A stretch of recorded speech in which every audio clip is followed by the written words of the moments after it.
As the NBA season kicks off, players have taken to social media to show their support to the often overshadowed WNBA teams. Considering all the support the WNBA players have shown to social issues, I think it is only fair that we talk about the women in the world of basketball. Anyway, before we talk about the WNBA itself, I think it is hugely important that we talk about the support the WNBA has given to the issues today. The first thing is that they have set up a social justice council. The work of the Social Justice Council will be led by players like Laisha Clarendon, Sydney Colson, Brianna Stewart, Tierra Ruffin-Pratt, Aja Wilson and Sato Sabelli, among others. However, one person here that I haven't mentioned is Kelly Loeffler. She is a co-owner of the Atlanta Dream and she has said some pretty outrageous statements on the whole matter. Just take a look at what she had said. League, she said. The Players Union tweeted as well, simply saying, "Enough out." Washington Mystics star Natasha Cloud. And even though this is obviously a bad thing, she has sparked a fire within the organization as they begin to support the movement even more, and have united under the notion that she needs to go. But it also helps that they don't stay quiet about what they are trying to do. They have actually come forward to say WNBA dedicates 2020 season to social justice efforts. However, the WNBA doesn't have much of a voice. However, this is where the NBA comes in. They have continued to show their support for the WNBA by wearing the symbolic orange hoodie. Having spoken about the NBA and the great work they've done, let's talk about the history of the WNBA. The WNBA itself wasn't formed that long ago. It was actually formed in 1996. This is quite a long time considering how much of other sports involving women were first played. The creation of the WNBA was officially approved by the NBA Board of Governors on April 22, 1996. However, this was relatively new. They still had competition. They had to compete against the newly formed ABL. This shouldn't be confused with the ABA, which was formed long before and then bought by the NBA. In fact, this league was actually formed for women's basketball. Luckily for them, they had been doomed from the start, considering that their marketing team was horrible. This wasn't all though, since they had been underfinanced for quite some time.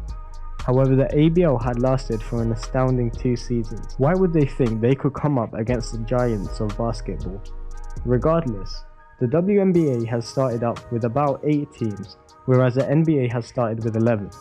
They had tried to mimic the NBA to try and show that they were a sibling company of them. This is seen within the logo itself and the actual logos of the teams. Let's take a look at these two, one from the WNBA and one from the NBA.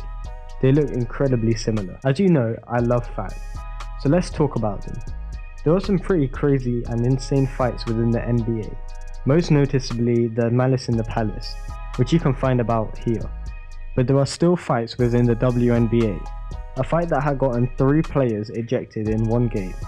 Like NBA players following in their father's footsteps, there have also been WNBA players whose fathers have played in the NBA. For example, Cheryl Ford has a father who played for the LA Lakers.